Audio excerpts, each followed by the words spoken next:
Hello friends, welcome to my channel. இன்றைக்கி நம்ம breakfast, dinner, அப்புறம் ட்ராவல் பண்ணும்போது எடுத்துகிட்டு போகிற மாதிரியான ஒரு ரெசிபி தான் பார்க்க போகிறோம். மாவை பிசைஞ்சிட்டு ரொம்ப நேரம் ஊற வைக்க தேவையில்லை, நம்ம இதை உடனே செஞ்சிடலாம். அதே மாதிரி எவ்வளோ நேரம் ஆனாலும் சாஃப்டாகவே இருக்கும். இதுக்கு நமக்கு சைடிஷ் கூட தேவைப்படாது. ஸ்கூல், ஆஃபீஸ் போகிறவங்களுக்கு கூட இதை நம்ம லஞ்ச் பாக்ஸுக்கு கொடுத்து விடலாம். இதை செய்யறதுக்கு நமக்கு அதிக நேரம் தேவைப்படாது, சீக்கிரமாக செஞ்சு முடிச்சிடலாம். நல்ல சாஃப்டான மில்க் ஆலு பரோட்டா எப்படி செய்கிறதுன்னு பார்க்கலாமா? வாங்க. பெரிய சைஸில் 4 உருளைக்கிழங்க வேக வச்சு தோலெல்லாம் நீக்கிடுங்க. சின்ன உருளைக்கிழங்கா இருந்தால் 5-6 கூட சேர்த்துக்கலாம். இந்த மாதிரி சின்ன ஹோல்ஸ் இருக்கிற கிரேட்டரை வச்சு உருளைக்கிழங்க நல்லா துருவிக்குங்க. இந்த மாதிரி துருவும் போது நமக்கு பரோட்டா தேய்க்கும் போது ரொம்பவே ஈஸியாக இருக்கும். இல்லைனா அங்கங்கே நம்ம அழுத்தி தேய்க்கும் போது ஓட்டை விழுகும்.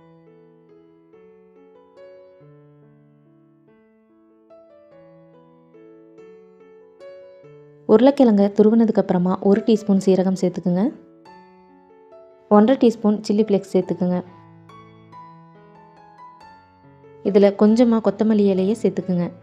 மல்லி இலையில் இருக்கிற அந்த தண்டெல்லாம் எடுத்துகிட்டு வெறும் இலையை மட்டும் நல்லா பொடியாக கட் பண்ணி சேர்த்துக்குங்க. 2 பச்சை மிளகாய் பொடியாக கட் பண்ணி சேர்த்துக்குங்க. ரொம்ப பெரிய பீஸாக இருந்ததுன்னா தேய்க்கும் போது ஓட்டை விழுகும். 1/4 டீஸ்பூன் மஞ்சத்தூள் சேர்த்துக்குங்க. இதில் 2 கப் கோதுமை மாவு சேர்த்துக்குங்க. உங்ககிட்ட மெஷரிங் கப் இல்லைன்னா 1/2 கிலோ கோதுமை மாவு சேர்த்துக்குங்க, கரெக்டாக இருக்கும். இதுக்கு தேவையான அளவு உப்பு சேர்த்துக்குங்க. இப்போ நம்ம சேர்த்துருக்கிற எல்லா பொருளையுமே நல்லா பிசைஞ்சு விடுங்க.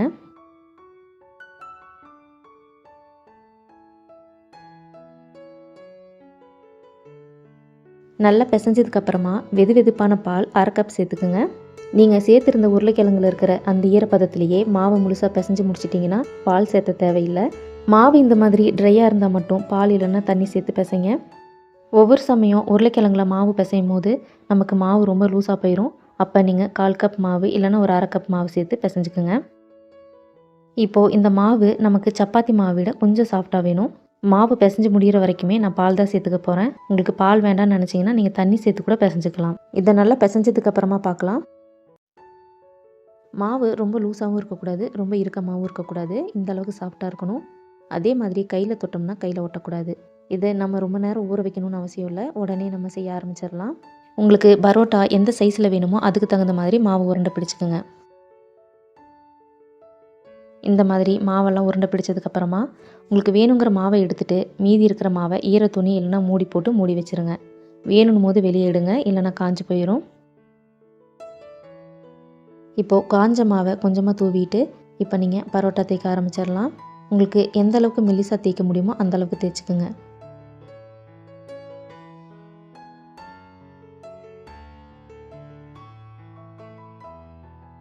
மாவு தேய்க்கும் போது ரொம்ப ஒட்டுற மாதிரி இருந்ததுன்னா கொஞ்சம் காஞ்ச மாவை தெளிச்சுட்டு அதுக்கப்புறமா நல்லா தேய்ங்க. மீதி இருக்கிற மாவையும் இதே மாதிரி நல்லா மெல்லிசாக தேய்ச்சிக்கோங்க.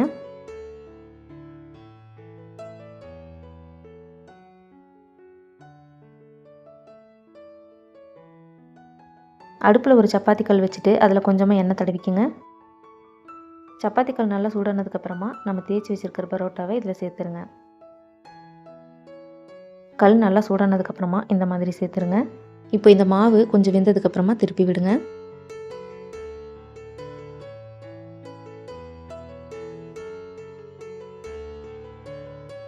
ஒரு பக்கம் வெந்ததுக்கப்புறமா இதை திருப்பி விடுங்க. இந்த மாதிரி 2 பக்கமும் மாற்றி மாற்றி திருப்பி விட்டு நல்லா வேக வைங்க.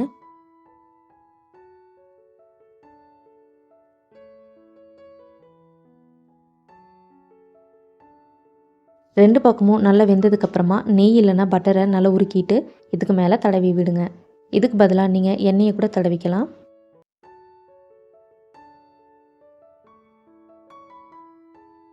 இதே மாதிரி தேய்ச்சி வச்சுருக்கிற எல்லா மாவையுமே செஞ்சுக்கோங்க.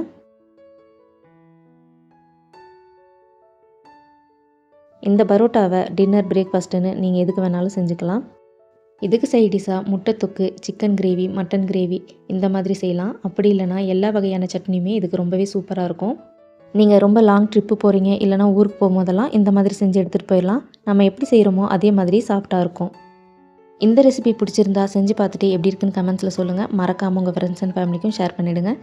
நம்ம சேனலை சப்ஸ்கிரைப் பண்ணலன்னா சப்ஸ்கிரைப் பண்ணிக்கோங்க. பக்கத்தில் இருக்க பெல் ஐக்கானையும் கிளிக் பண்ணிவிடுங்க. இந்த ரெசிபியில் வர ஒவ்வொரு பொருளோட அளவையும் நான் டிஸ்கிரிப்ஷனில் கொடுக்குறேன், மறக்காமல் செக் பண்ணி பாருங்கள். இவ்வளவு நேரம் நம்ம சேனலை பார்த்ததுக்கு ரொம்ப நன்றி. இன்னொரு இன்ட்ரெஸ்டிங்கான சூப்பரான ரெசிபியோட வர வரைக்கும் பாய்.